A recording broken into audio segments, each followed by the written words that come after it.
दोस्तों, आपने middle east देशों की चमक धमक को सोशल मीडिया पर जरूर देखा होगा, लेकिन क्या आप जानते हैं कि इस शानो शौकत की बुनियाद भारत के क्रूड ऑयल इंपोर्ट पर टिकी है?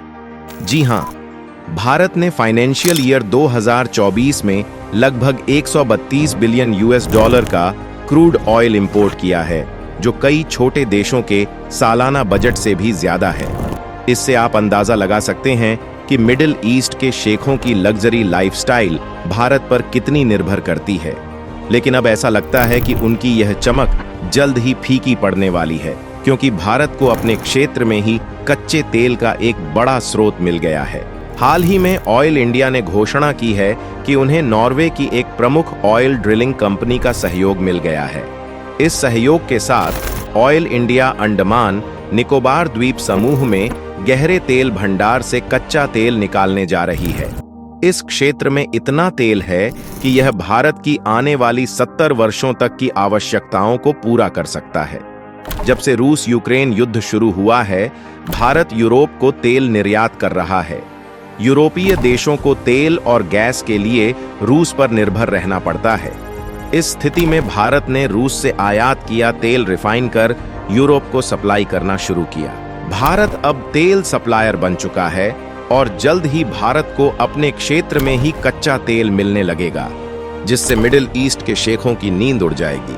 अगर हम अपने साइंटिस्ट्स के प्रयासों की बात करें, जिन्होंने इतने बड़े तेल भंडार की खोज की, तो उनकी तारीफ जरूर करनी चाहिए। सबसे बड़ी बात पूरी दुनिया में भारत का तीसरा सबसे बड़ा एनर्जी कंज्यूमर देश होना। जैसे जैसे भारत की अर्थव्यवस्था तेजी से बढ़ रही है, हमारी एनर्जी आवश्यकताएं भी बढ़ रही हैं। भारत को हर साल अरबों डॉलर की कीमत चुकानी पड़ती है। यह स्थिति मिडिल ईस्ट के उन देशों के लिए फायदेमंद होती है जो भारत के पक्ष में नहीं होते, जैसे कि कतर। अंडमान के क्षेत्र में तेल की खोज ने यह साबित कर दिया है कि वहां 2,25,000 वर्ग किलोमीटर क्षेत्र में 17 बिलियन टन तेल और गैस के भंडार हो सकते हैं। वहां का तेल मिडिल ईस्ट के तेल से बेहतर गुणवत्ता का है। इसका मतलब है कि कम सेडिमेंट के कारण वहां के तेल से अधिक मात्रा में पेट्रोल, डीजल और गैस प्राप्त की जा सकती है। अंडमान के क्षेत्र में ऑयल और गैस का उत्पादन शुरू करना भारत सरकार के लिए एक बड़ी उपलब्धि है। पहले अंडमान का क्षेत्र संवेदनशील होने के कारण वहां एक्सप्लोरेशन पर प्रतिबंध था। अब सरकार ने प्रोहिबिटेड जोन को हटाकर एक्सप्लोरेशन शुरू कर दिया है।